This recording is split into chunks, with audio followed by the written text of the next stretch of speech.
नमस्कार, इस समय आप ये लाइव तस्वीरें हरियाणा के करनाल से देख रहे हैं। करनाल में नगर निकाय चुनाव है और ऐसे में आप देख सकते हैं करनाल के अंदर सेक्टर 16 के ऋषि नगर की ये तस्वीरें, जहां पर कांग्रेस मेयर प्रत्याशी मनोज वधवा आपको देखने को मिल रहे होंगे और उनके साथ तमाम जो कांग्रेसी नेता हैं, जो समर्थक हैं, वो आपको यहाँ पर देखने को मिल जाएंगे और फूल मालाओं से उनका स्वागत होता हुआ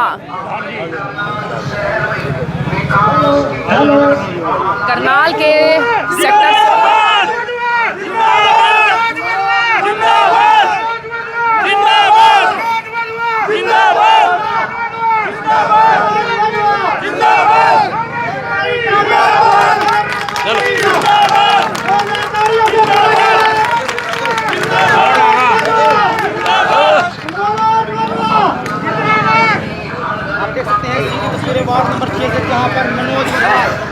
तो ये लाइव तस्वीरें करनाल के सेक्टर 16 से आप ये देख रहे हैं, जहां पर वार्ड की तमाम महिलाएं भी आपको देखने को मिल जाएंगी। वार्ड की तमाम महिलाओं की भीड़ आपको यहां पर देखने को मिल जाएगी और साथ में जो तमाम लोग हैं वो भी आपको यहां पर देखने को मिल रहे हैं। कांग्रेस मेयर प्रत्याशी मनोज वधवा का जोरों शोरों से स्वागत होता हुआ आपको करनाल के सेक्टर 16 ऋषि नगर से देखने को मिल रहा है।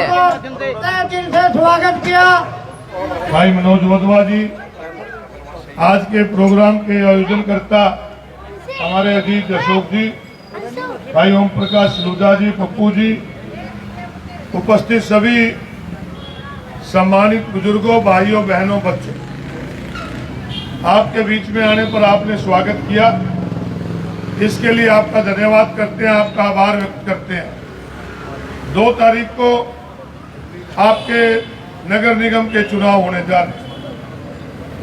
हम नमन करते हैं संविधान के निर्माता बाबा साहब भीमराव अंबेडकर को कि जिन्होंने संविधान के अंदर हमें वोट का अधिकार दिया।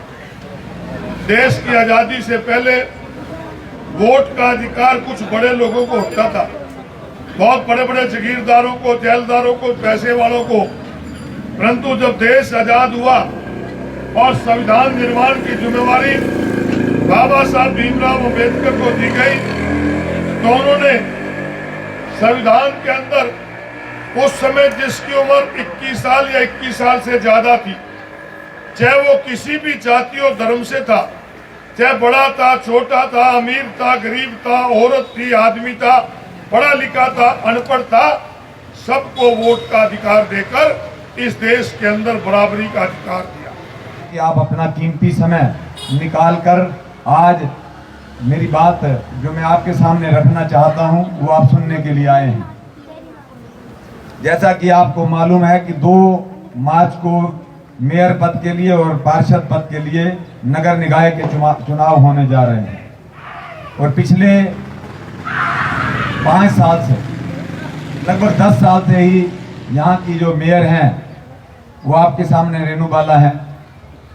जब 2013 से लेकर 2018 तक मैं शहर का डिप्टी मेयर था, हमने ही उसको, उन मैडम को हमने ही बनाया था, लेकिन उनका शहर के प्रति कोई काम करने का कोई जज्बा नहीं था। वो एक जैसे होता है ना कठपुतली की तरह वो सीट पे जरूर बैठी थी, लेकिन ना तो उनका कोई विजन था काम करने का और ना ही उन्होंने कुछ ऐसा किया जो कि हाउस के एजेंडे के अंदर डाल के वो शहर की बेहतरी के लिए कुछ कर पाते। लगभग 980 करोड़ रुपए स्मार्ट सिटी के लिए करनाल के लिए आए थे यहाँ पे और 600 करोड़ रुपए नगर निगम की जो ग्रांट थी वो भी आए, यानी लगभग 1600 करोड़ रुपए पिछले 5 साल के अंदर करनाल के अंदर डेवलपमेंट के लिए आए।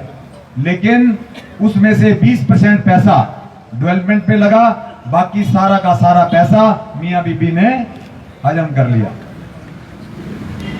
मियां बीबी का पता चल रहा है किसका नाम कह रहा हूं, मेयर और उसका पति। उन्होंने इतना बड़ा भ्रष्टाचार किया कि आप देखो, जो आपका पैसा जो आप टैक्स के रूप में देते हैं, जो आपके करनाल के विकास के ऊपर लगना चाहिए था, वो पैसा उन्होंने अपना विकास करने का काम किया। करनाल के पैसे को छिन भिन भ्रष्टाचार के माध्यम से, कमीशन के माध्यम से, रिश्वत के माध्यम से अपनी जेबों में भरने का काम किया। उसके बाद करनाल के अंदर खुलेआम लूट हुई।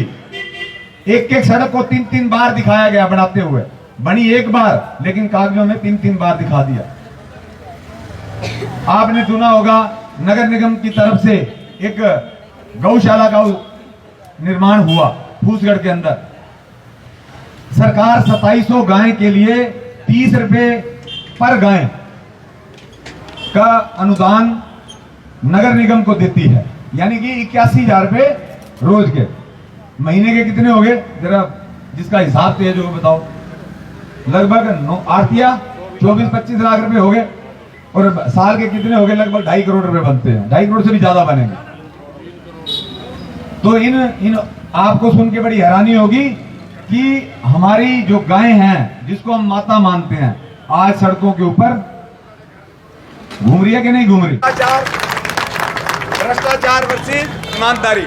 पूरे 5 साल मैंने नगर निगम का डिप्टी मेयर रहते हुए करनाल का डेवलपमेंट करवाने का काम किया। कोई एक आदमी ये कह के देख ले कि मैंने किसी से चाय का कप भी पिया है तो उस दिन मैं उसका गुनाहगार हो जाऊंगा। आज जिस प्रकार से आपने मेरे अशोक भाई ने कार्यक्रम का आयोजन किया और आपने इतना अपने बच्चे के प्रति प्यार दर्शाया, उसका मैं हमेशा ऋणी रहूंगा। कि तमाम महिलाएं हाथ खड़ा करती हुई और नारे यहाँ पर लगाए जा रहे हैं। मेरा आपके चरणों में शत शत नमन है।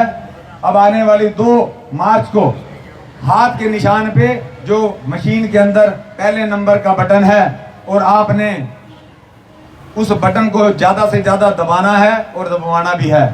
आपकी जिम्मेवारी है। हर मेरी माँ, मेरी बहन, मेरे बुजुर्ग, मेरे युवा साथी जो मेरे भाई हैं, हर व्यक्ति ने अब एक जिम्मेवारी लेनी है और 100 बटन कम से कम दबाने का काम करना है, सभी से मिलकर। आप सभी ने मेरी बात सुनी, आप सभी का बहुत बहुत धन्यवाद, बहुत आभार जी, बहुत। तो मनोज वधवा हैं, आज करनाल के ऋषिनगर में पहुंचे हैं। सर, अगर मैं पिछले चुनावों की बात करूं, चाहे मैं विधानसभा चुनावों की बात करूं या फिर लोकसभा चुनावों की बात करूं, जो साइलेंट वोटर्स होते हैं ये गेम चेंजर होते हैं, बड़ा अहम रोल प्ले करते हैं। ऐसे में ऐसे भी बहुत सारे करनाल के लोग होंगे जिन्होंने अब तक मन नहीं बनाया होगा कि 2 मार्च को करना क्या है, तो उन तमाम लोगों को अपनी तरफ से एक क्या मैसेज देना चाहेंगे?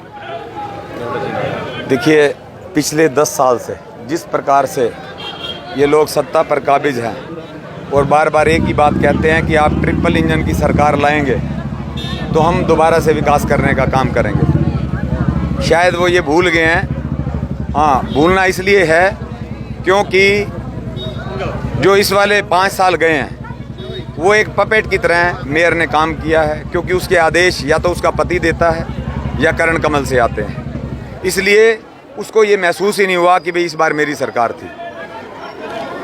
इनकी लगातार 10 साल से ट्रिपल इंजन की सरकार चल रही है और जिस प्रकार से इन्होंने भ्रष्टाचार किया है, लूट मचाई है, आज करनाल की जनता जान चुकी है कि ये लोग लुटेरे हैं, ये काम करने वाले लोग नहीं हैं। इन्होंने जो जनता के अमानत के अंदर खयानत करने का कार्य किया है, बहुत बड़ा अपराध किया है। आपका खुद का विजन क्या है सर, अगर आप आने वाले समय में मेयर? मेरा विजन तो पहले भी करनाल की जनता ने 13 और 18 के बीच में देखा है।